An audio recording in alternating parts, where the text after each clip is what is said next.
Сәлеметсіздер ме менің сүйікті оқырмандарым, қалдарыңыз қалай? Сіздерге келе жатқан жаңа жыл мерекесіне меню ұсынатын боламын. Бұл менюде 3 түрлі салат, 2 түрлі тіске басар және 1 тәтті торттың рецепті болады. Міндетті түрде видеоны соңына дейін қарап, ұнаған рецептеріңіз болса пікір қалдырып, өздеріңізге сақтап алсаңыздар болады. Ал егер де сіздер маған әлі тіркелмеген болсаңыздар, тіркеліп қоңырауша белгісін басып қойыңыздар. Алғашқы рецепт бізде менің нұсқамдағы оливье салаты. Мен бұл жерде сәл өзгертулер енгіздім.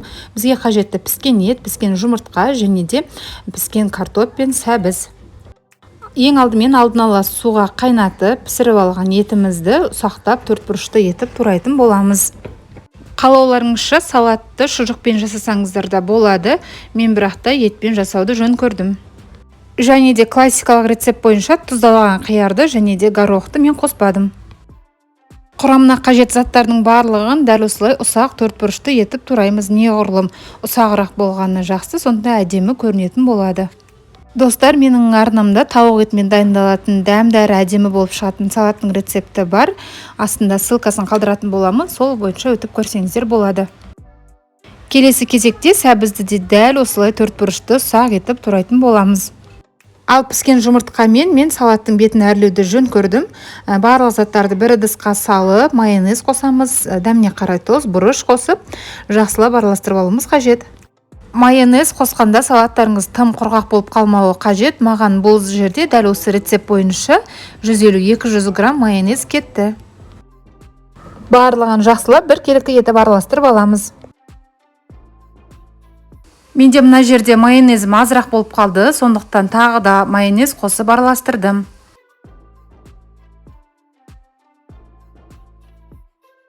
Дайын болған салатқа менің мерекелік түр бергім келді, сондықтан тарелканың ортасына стақанды қойып, шетінен айналдыра қасықпен басып отырып салып шықтым. Дәл осы құраммен менде 3 тарелка салат шықты. Салатты салғанда жақсылап нығыздап салыңыздар, сонда стақанды алғанда шашылмайтын болады. Ал енді жұмыртқаның ағын үккіштің ұсақ көзінен өткізіп, салатымыздың сыртын қаптап шығамыз және де бір жұмыртқаның сарысын ұсақ үккіштен өткізіп бетіне себеміз. Өздеріңіз көргендей, горохты да мен салаттың құрамына қоспадым. Горохпен мен салаттың бетін әсемдедім.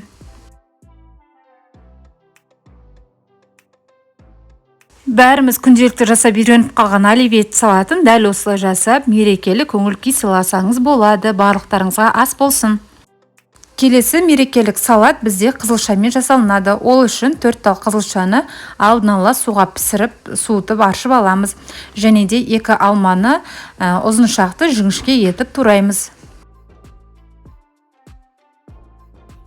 Алманың барлығын турап бір ыдысқа саламыз, оның үстінен үккіштің үлкен көзден өткізілген қызылшаны саламыз. Және де бір ас қасық сұйық май құйып, қызылшаны сәл араластырып аламыз. Енді үстінен кишмиш қосатын боламыз. Кишмиштің орнына курага немесе черносливті ұзыншақты жіңішке етіп турап қоссаңыздар да болады. Енді осының барлығын йогуртпен араластырамыз. Йогуртты қаймаққа алмастыруға да болады. Достар, сіздер сондай-ақ менің арнамнан қызылшамен дайындалатын бұдан бөлек 2 түрлі салаттың рецептін таба аласыздар. Жақсылап араластырдық, енді тарелкаларға саламыз және де бетіне ұсақталған грек жаңғағын себеміз. Салатқа балғындық беру үшін мен салат жапырақтарымен әсемдедім. Қаны аз, қызылша жемейтін, иммунитеті төмен балаларға дәл осылай жасап берсеңіз, сүйсініп жейтін болады. Бұл салат өте дәмді әрі пайдасы зор, сондықтан да тек мерекеге емес күнделікті дайындап жеуге де болады. Барлықтарыңызға ас болсын. Ал енді келесі рецептке кеттік. Ол үшін бізге тағы да қызылша қажет болады. Яғни классикалық селедка под шуба салатын тіске басар ретінде дайындаймыз. Ең алдымен үстел үстіне фольга және де оның үстіне пищевой пленканы төсеп аламыз. Одан кейін піскен қызылшаны дәл осындай жұқа дөңгелек бөліктерге бөліп аламыз. Басында мен фольганың жартысымен орналастырдым, одан кейін кішкентай болып көрінгендіктен фольганың бойымен ұзын рулетті бірден жасадым. Енді осы қызылшалардың үстінен піскен қызылшамызды үккіштің үлкен көзінен өткізіп, қасықтың көмегімен тығыздап салып шығамыз. Шет-шетіне өте жақындатпаймыз. Әр слойды қасықпен тығыздау міндетті, өйткені біз кейін рулетіміз дайын болғанда кескен кезде шашылып қалмауы қажет. Енді үстінен майонез жағып шығамыз. Қызылшаның үстінен келесі қабатта бізде картоп кетеді. Картопты да үккіштің үлкен көзінен өткізіп саламыз және де қасықтың көмегімен тығыздап шығамыз. Одан кейін майонезді жағып, қасықпен жасылап, жан-жағына жағып шығамыз. Достар, сондай-ақ менің арнамнан мерекелік дастарханға арналған тіске басарлардың бірнеше рецептін таба аласыздар. Келесі слой бізде сәбізден, сәбізді де үккіштің үлкен көзінен өткіземіз. Оны да қасықпен жақсылап тығыздап саламыз.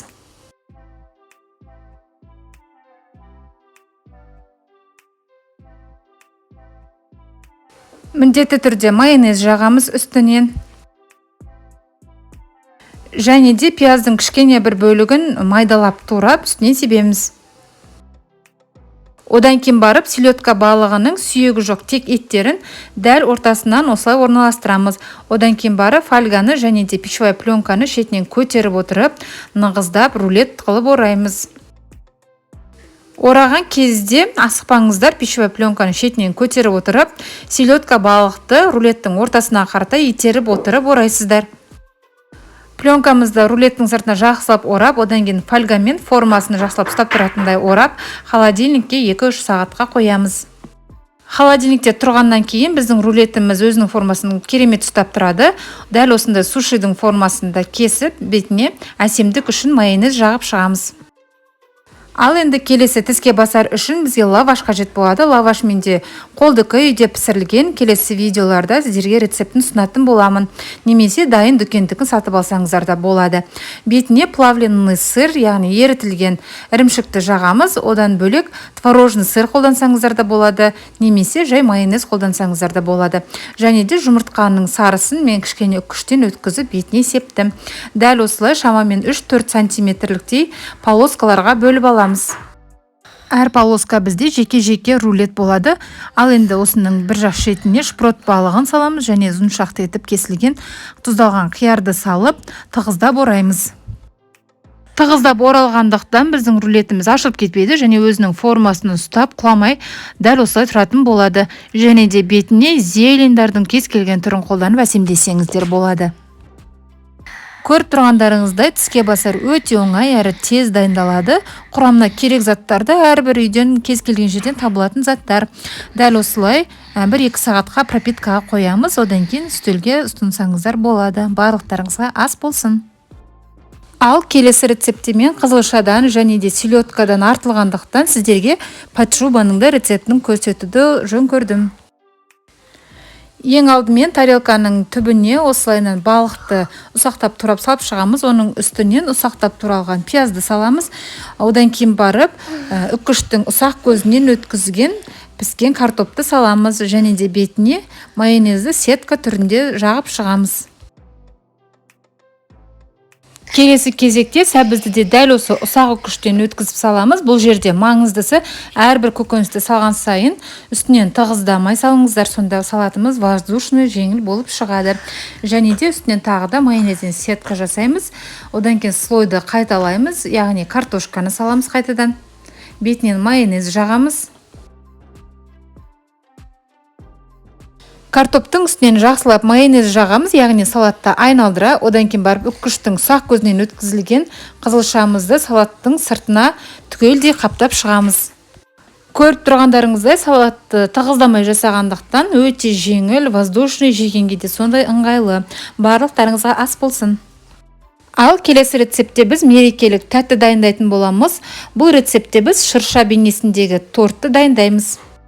Ол үшін алдымен балды корждар пісіреміз.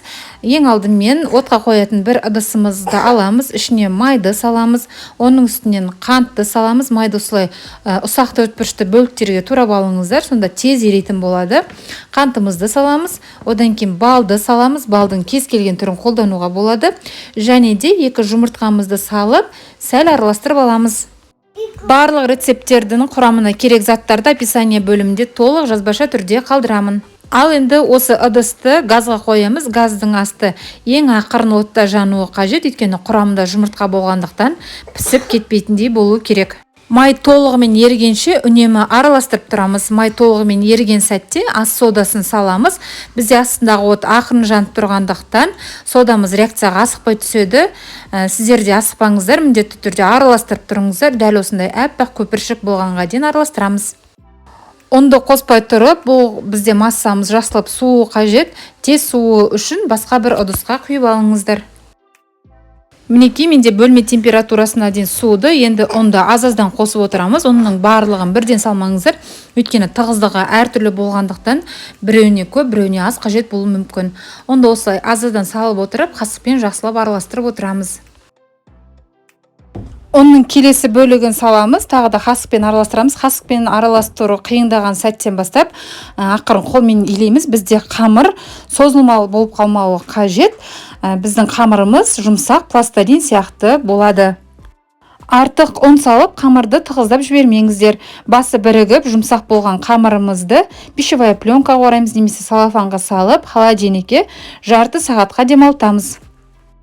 Не болмаса, қамырды алдын ала бір күн бұрын илеп холодильникке қойып қойсаңыздар да болады. Ондай жағдайда қамырларыңыз мүлдем бұзылмайды, 1-2 тәулікке дейін сақталып тұра береді.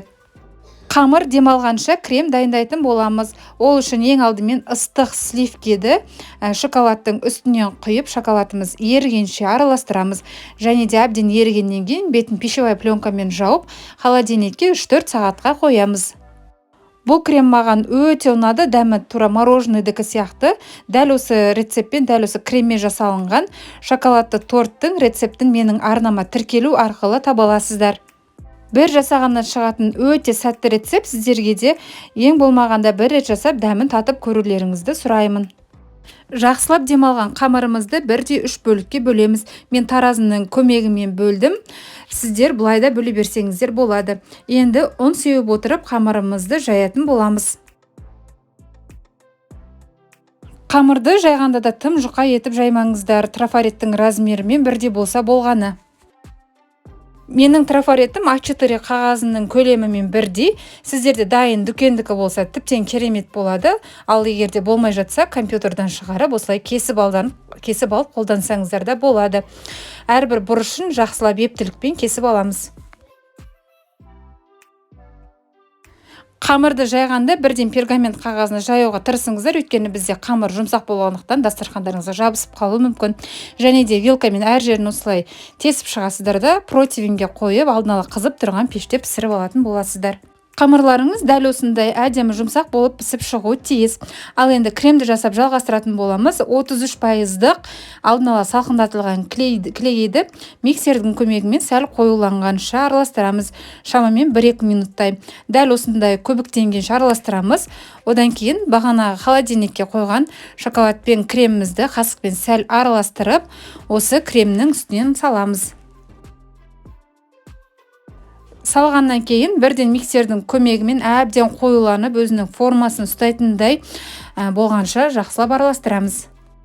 Осымен креміміз дайын. Жақсылап араластырып болғаннан кейін лопатканың көмегімен түп жағын міндетті түрде араластырыңыздар, өйткені араласпай қалған клейgi немесе шоколадтары болуы мүмкін.